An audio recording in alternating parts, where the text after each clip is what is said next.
Fox wakes up one morning and decides today is the day.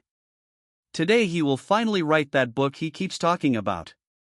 He stretches, yawns, makes coffee, sits at desk, opens laptop, stares at blank page for exactly 4 seconds, and then somehow, mysteriously, like magic, phone is in his paw. He is watching video of another fox falling off a rock. Very funny video. Not helpful video. 20 minutes gone. Fox brain, you see, is not lazy exactly. Fox brain is just addicted to easy dopamine, and hard things, like writing book or exercising or fixing that leaky pipe under sink, they give dopamine too, but slowly, painfully, like squeezing water from dry sponge. Phone gives dopamine instantly, like squeezing juicy orange. Brain always picks orange. Every single time.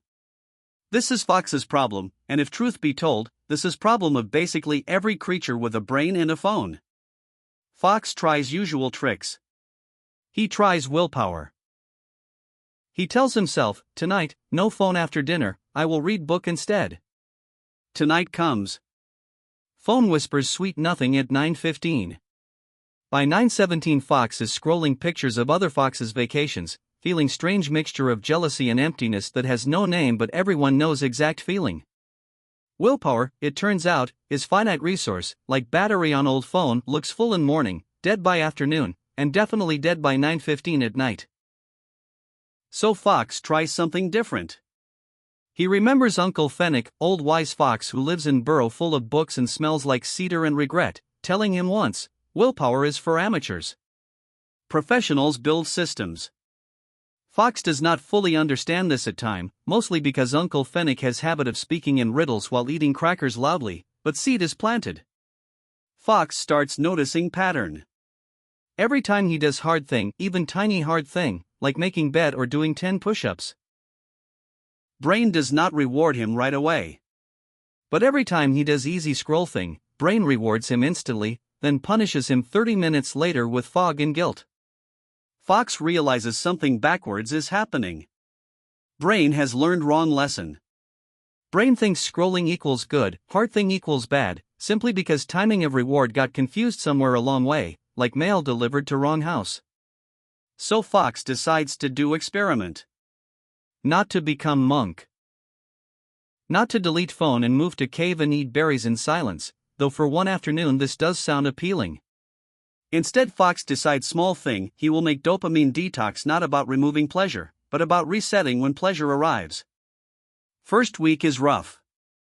Fox puts phone in drawer, actual physical drawer, across room, farthest place possible without leaving house.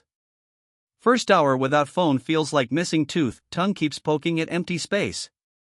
He fidgets. He reorganizes pencil jar 4 times.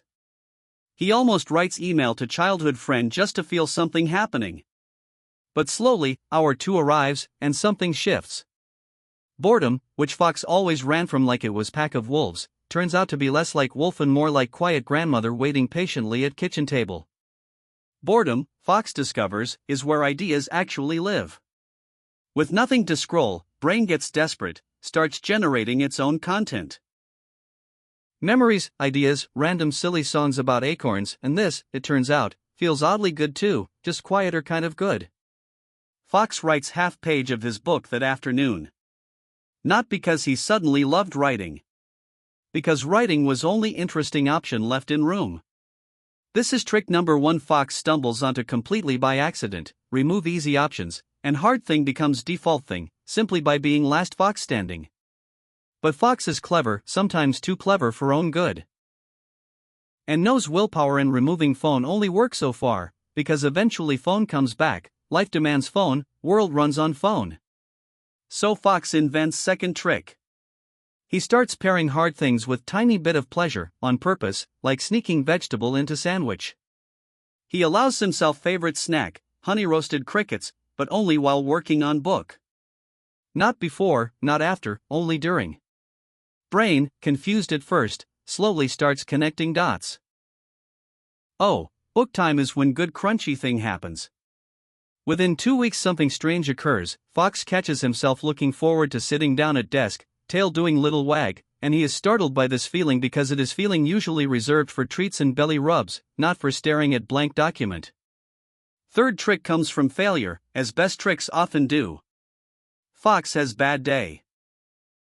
Mrs. Jim eats entire bag of crickets in one sitting while watching 11 straight videos of foxes falling off rocks, and old fox would spiral here, would say things like, "I ruined everything, I have no discipline, might as well give up." New fox, slightly wiser fox, tries different sentence instead, "Well, that happened. Tomorrow, small thing." He does not punish self with extra harsh workout or starve as penance. He simply resets, like closing one browser tab, not entire computer. This matters more than Fox expects, because shame, it turns out, does not build discipline, shame builds hiding. Fox who feels ashamed does not try harder tomorrow. Fox who feels ashamed avoids mirror, avoids friends, avoids own book altogether, because failure feels less painful when you never start it again.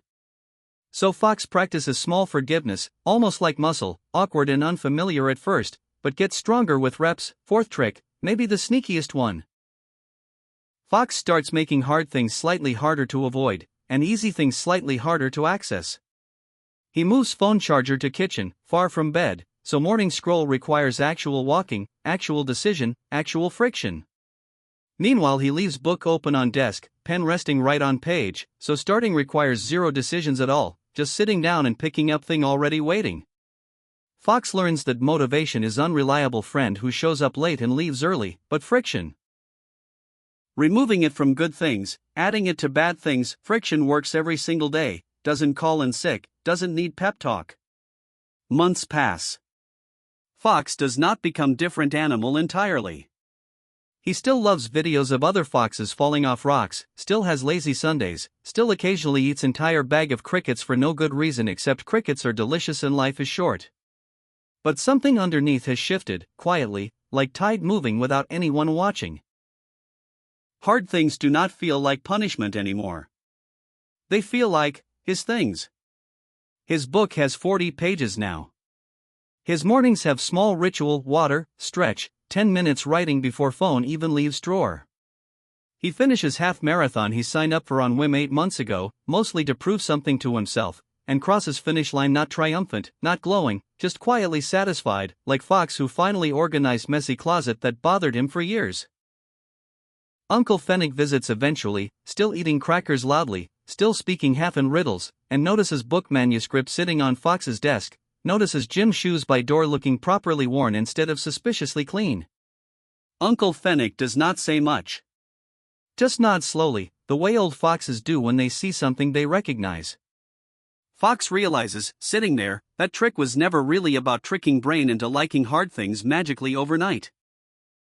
Trick was smaller, sneakier, more patient than that, just building tiny bridges between brain's love of reward and body's need to do hard things, one small rigged experiment at a time, until one day brain stops noticing difference between hard and worth doing, and just starts doing both, quietly, without fuss, like it was easy all along. Somewhere down road, new Fox kid will probably ask Fox how he became someone who writes books and runs races and doesn't collapse into phone every evening, and Fox will probably just shrug, offer crickets, and say something like wasn't about becoming different Fox, was about making it slightly annoying to be old one.